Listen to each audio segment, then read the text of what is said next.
Emma Britton on BBC Somerset 95.5 FM.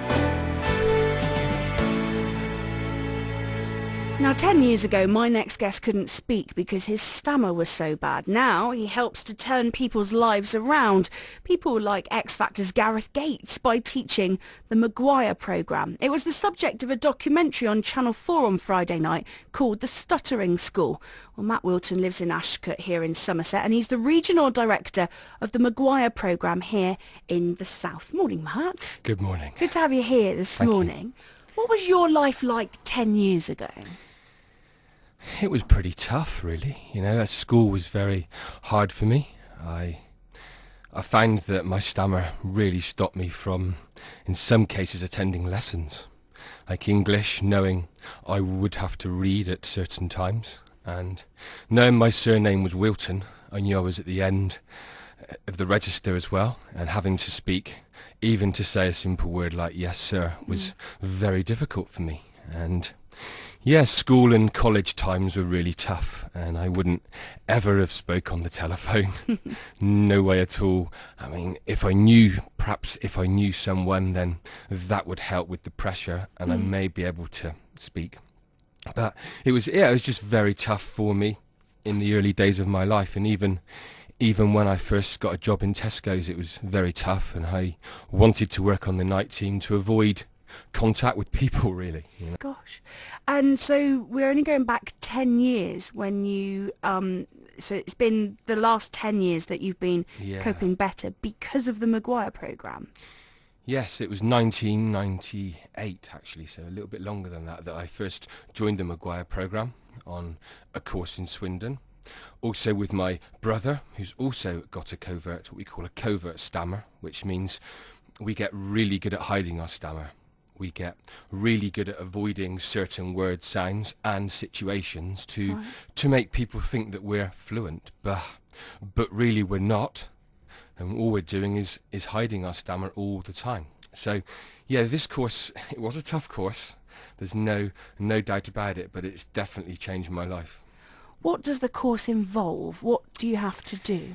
Okay, well there's a lot you need to do. The course, like I said, it's very intense, it's hard work, and the course would go from a Wednesday through to a Sunday. Right. So 4 days of having to work at your speech. And the reason it's got to be long hours and hard work is because it takes time to get used to the technique. It takes time to get used to the costal breathing, and it's the breathing side of it that we focus on at the beginning, making sure that we're using something called the costal diaphragm, and that's what opera singers use to practice singing with. It's the costal muscles are the muscles sort of around the rib area, is that right? That's correct, yeah, yes. Yeah. So, yes, this takes a lot of time to practice that during the course, and then once you start to get used to the breathing side of it, you can start to see that the words and sounds can powerfully come out from the thorax, and yes, you start to see improvements, and you start to tackle these other words and sounds that you couldn't say.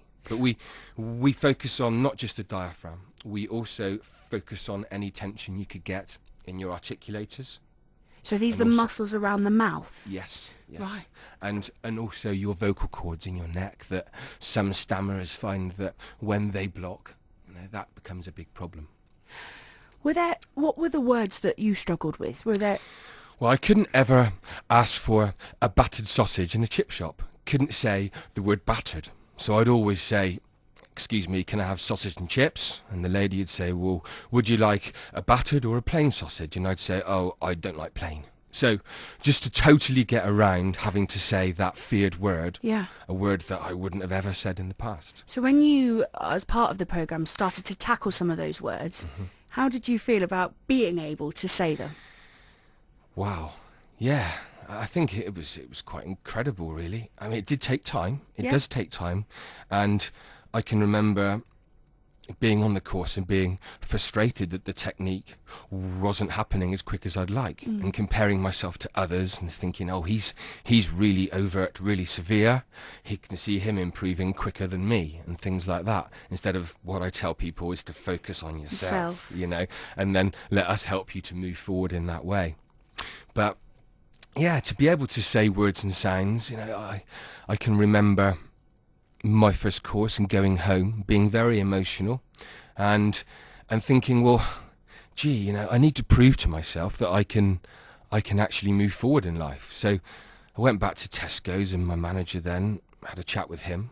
I showed him the video of the course, and I just said to him that I want to get promoted. I want to be a manager of Tesco's, and I want to show myself and others that I can speak on the tannoy, and that I can hold meetings that I wouldn't ever done, and the simple things like make phone calls that were a massive problem for me. Phoning up the doctors, wouldn't ever have done it. My mum had to do that, and so yeah, within 9 months I was grocery manager at Street, and then I moved to Shepton and was manager there, and I did really well, and then I thought, well, I don't want to be in Tesco's for the rest of my life. I just wanted to show myself that I could move forward. So I ended up travelling to New Zealand for 9 months and taking some time out and having a career break, really. Yeah. For people who didn't see the documentary on Friday night, and I've taped it, I haven't had a chance to watch it yet.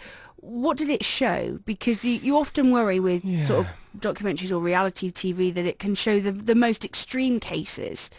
Were you pleased with what it showed? Did it give the right impression? Yes, I think so, yes. I think it was great, the fact that they showed the two people that they were following during the course. They showed a lot about what they were like at home and what it's like for them regarding work, social situations and whatever it may be.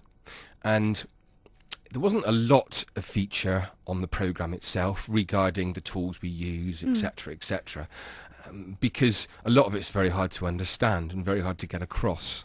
But I think the main thing is the fact that it doesn't matter how severe your stammer is. Some people at home may think, well, my stammer's not that bad, because I knew that I used to scrape by in life, etc., etc. But it doesn't matter how bad that is, this programme can help you if you want it, and if you are prepared to work hard and face your fear and be honest with yourself and others. And that's two things that I didn't do in the past that I've done a hell of a lot now. How does life differ now, 10 years or 12 years on?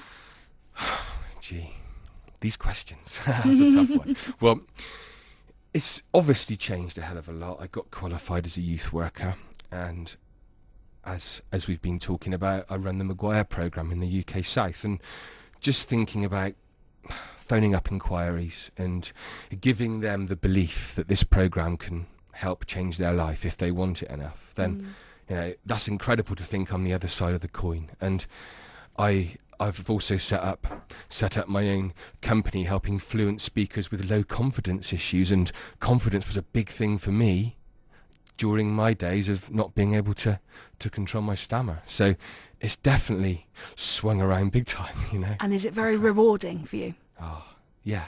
Without doubt, yeah. It is hard work. It can be tough sometimes, and a lot of what I do is helping the graduates of the programme that are having the most problems move forward, and to see them want it and to see them move forward, sometimes not as quickly as others, but to see that is so satisfying, and it gives me so much, because I can understand what it's like for them and how it feels to have a stammer, not just what the public or the fluent speaker can see, but underneath. Really, what goes on inside. Yeah, what you really feel about yourself when you can't say a simple word, and you're pretending that you'd rather pretend that you're thick than actually say or try and say this word. You'd rather say, I don't know, just so that you could cover up the fact that you've not got a stammer, when deep down you have. It's been a real pleasure to meet you.